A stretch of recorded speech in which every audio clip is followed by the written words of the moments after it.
এইমাত্র যে Russell viper এখানে রাসেল ভাইপার জি জি জি এখানে আসলে বিষয়টা কতটা সত্যতা? আরে বিষয়টা নিজে চোখ দিয়ে দেখছি এই সত্যতা। তাই না? জি, কোন জি, জায়গায় এই দেখছেন? ফাঁক দিয়ে, এই ফাঁক দিয়ে দর্শক আপনি দেখতে পাচ্ছেন যে এইখান থেকে রাসেল ভাইপার সাপ এই নদীর মানে উপকূলীয় অঞ্চলে উঠছে। ঠিক আছে, এই আপুটা দেখছে। ঠিক আছে, আপু না ম্যাডাম? আপনি ম্যাডাম? আপু আপু আপনি কি আসলে সত্য বলতেছেন? আরে ভাই সত্যি বলতেছি। আসলে দর্শক এখানে রাসেল ভাইপারের খুব উদ্যোগে বেড়েছে। দেখেন আপনি এই যে ভয়ঙ্কর জায়গা, এখানে অবশ্যই রাসেল ভাইপার থাকতে পারে। এই যে আপুটা দেখছে, ফাঁকে ফাঁকে হ্যাঁ ফাঁকে ঢুকছে। কি ঢুকছে? আরো এমনি রাসেল ভাইপার? জি জি জি। যে আপনি শিওর? আচ্ছা, এখানে রাসেল ভাইপারের ইয়া দেখা মিলেছে আপনি?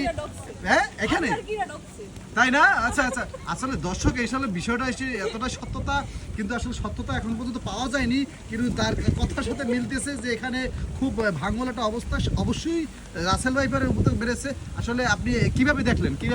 আরে আমি তো এখানে বৃষ্টিতে গোসল করতে আসি, আমি দেই যে ওইরকম সেম সাপ, তার মানে ওইটাই সাপ। সোজা কথা ঢুকছে এইখানে ঢুকছে, এইখানে এই জায়গাটায় আমি একটু পরে দৌড় দিছি।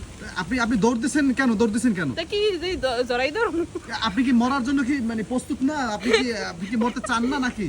আপনি কি রাসেল ভাইপার নিয়ে কি মানে খুব চান্ডো প্যাকেট করে লইছি যে নাও নিয়ে নাও, তাই না? আচ্ছা, আসলে ঘটনা সত্য যে এখানে রাসেল ভাইপারের উপদ্রব বেড়েছে। অবশ্য বাংলাদেশে অনেক মানুষ আছে যারা মনে করেন এই নদী নালার পাশে বাড়িঘর, তারা আসলে এই রাসেল ভাইপারের আতঙ্কে এখন খুব ঘরের থেকে মানে ঘরে ঘুমাইতেও ভয়ে থাকে। সেরকম একটা আপু আমাদের সামনে পড়লো। আসলে উনি রাসেল ভাইপার নিয়ে টেনশন না, মরার জন্য সে প্রস্তুত, কিন্তু বিষয়টা বলছে যে তারপরও যে সাপত্ব বিশ্বতার জিনিস সবার জন্য, সমাজের জন্য খুবই এটা খারাপ নাকি? জি জি জি। আপনার কোনো কিছু বক্তব্য থাকলে আপনি বলতে পারেন।